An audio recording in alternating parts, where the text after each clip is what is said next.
The House passed a bipartisan bill yesterday that would establish a wider definition of anti-Semitism amid protests at universities across the country. We've been covering some of that live this morning.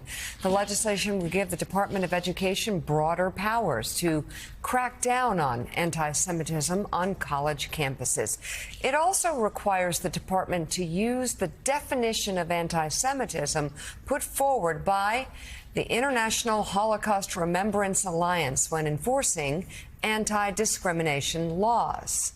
Joining us now to talk more about this, the former Israeli Special Envoy for Combating Anti-Semitism, best-selling author Noa Tishby, and former NFL linebacker and creator of the anti-racial digital series Uncomfortable Conversations with a Black Man, best-selling author Emmanuel Acho. They are co-authors of the new book, Perfect Timing, Uncomfortable Conversations with a Jew. That's the title. Good to have you both. Good to see Great you. to be here. So thank you for coming back. Talk about this book. Talk about where it began. Well, it began 2 years ago. After writing Uncomfortable Conversations with a Black Man, I realized, very simply put, we would all be better as a society if we didn't fight in silos. If black people didn't just fight for black people, women fighting for women. But what if the Jewish community fought alongside the black community? What if the white community fought alongside the black community rather than fighting against one another? What if we identified the common enemy, which was hate, which is oppression, which is marginalization? So I actually reached out to Noa prior to October 7th. We've been penning this book for a long time because I wanted to educate myself, and she could help me do that because with education, I believe, comes empathy. And Noa said yes. Oh, said yes very quickly. So it's very important to actually understand that Emmanuel noticed the rise in anti-Semitism specifically from the black community way before a lot of people did. And he was like, wait a minute, I'm a black man. I don't want to speak for you in that context. But he's like, I noticed this when Jewish people noticed this and not when people from outside the community did. And he reached out and wanted to be a true ally, which is what this book is about. Talk about the unique challenges, though, the horrific challenges that have arisen for Jews across the world. I mean, I always remind people there are only 15 million Jews in the world for a reason. And talk about the rise there, and especially among radicals who call Jews white European colonialists when Israel was created 3 years after white European colonialists marched 6 million Jews into ovens.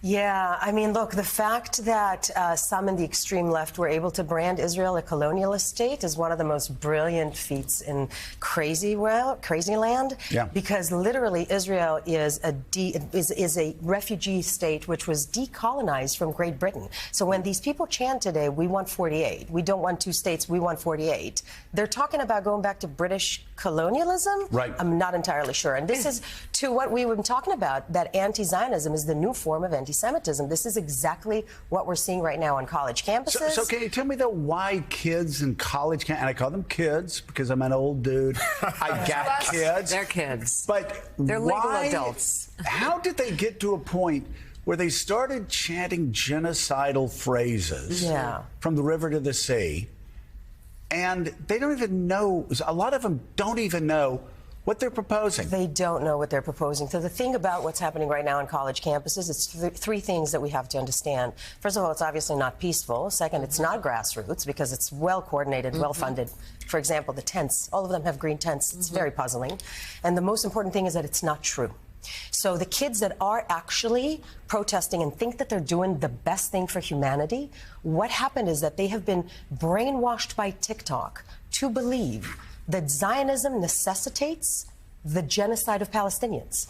They were trained, literally brainwashed by TikTok to believe that Israel is a colonialist state, and that's been happening for decades. What do you mean by TikTok? Well, like, I mean that they're all we know what's happening on TikTok in terms of numbers and what is being pushed on TikTok in terms of anti-Israel and anti-Semitic rhetorics. Like, we actually have the numbers. It's insane. It's through the roof. And these kids don't read. By the way, Run Rev by the Communist Chinese government.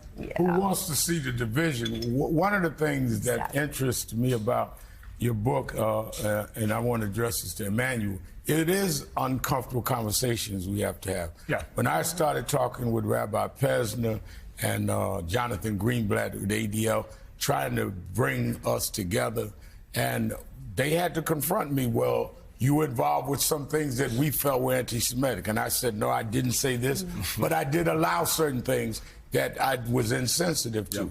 And I think on the other side, they had to understand how some felt in the black community. These kind of candid conversations really test the sincerity of both sides, of whether we really believe what we say or are we just going to keep taking shots at each other. Talk about that, because there have been tensions. Yeah. And I think some distortions on both sides that we need to put out front, because usually the people that are anti-Semitic are also anti-black. Correct. Well, the first question I had to ask myself is, what in the world is anti-Semitism? Right. Is there a Semite group that you can be anti? Because if you don't know what anti-Semitism is, how can you avoid being anti-Semitic? And so the very first thing I had to do was say, hey, Noah, what is anti-Semitism? And she said it's actually interesting. It's both looking down at a Jew and looking up at a Jew, assuming that there is some sort of like covert powers that be that are monopolizing and manipulating the world at large. And so I asked her that. But then I also asked her the question, well, are Jews white? Because in America, if you're non-Jewish, you perceive Jewish people as white. And we've simplified things in society, Rev, to black and white. We've projected our Western ideologies onto thousands of years of Middle Eastern nuance. And so if we couple the Jewish community into the white community, and in America there's tension between the black community and the white community, then there has to be tension between the Jewish community and the black community, because Jewish people are white. And so I really just had to wrestle with Noah on so many things. Jews in power. I said, Noah, I was drafted to the Cleveland Browns. The owner was a Jewish man. I was traded to the Philadelphia Eagles. The owner was a Jewish man. The general manager was a Jewish man. I left the NFL. My first agent was a Jewish woman. I left that agent. My next agent was a Jewish man. So how can you tell me that I'm anti-Semitic, not literally, but figuratively speaking, if I say Jewish people are in power, when the titles, Joe, have been held of owner, agent, and general manager in my life? So we just went there. Yeah, so and I said to him, I shouldn't be looking up to Donnie. Is that wow. And I said, what I said to Emmanuel is the fact that there are a lot of Jewish people represented in various fields, there's nothing anti-Semitic about that, and that is actually true. It's when you start talking about power and control, that's when you move to anti-Semitism, which is why, by the way, adopting the IRA definition is a brilliant move, because it gives you the framework from which to understand what anti-Semitism is to begin with. No, I'm going to ask you a tough question. It's all about uncomfortable conversations simple here. Answer. 1 in 4 Americans, according to the ADL, have anti-Semitic beliefs. Yeah. Why now, and why throughout history do people hate Jews? That's a great question. So first of all, anti-Semitism is the oldest form of hate and discrimination that is still being practiced today, okay? So it's never going away and never has gone away. Why? To some extent, it's people hate the other. People simply hate the other, and the Jews have been this unique little group that is particular and universal at the same time, with its own tradition and culture. And throughout history, it's basically the Jews are history's favorite scapegoat. Why? I don't know why, but what happened is when anything goes wrong in society, the bubonic plague, it's the Jews. COVID, it's the Jews. Financial meltdown, it's the Jews. Right now, Israel is a representative of white colonialism, the last bastion of colonialism on earth that needs to be taken down. In law school, I remember we were going through different legal codes throughout history. And I remember reading the Magna Carta, which we always think, Magna Carta, that's the greatest thing. Oh, my God, Magna Carta. It's the first time they started to tear power away from the monopoly.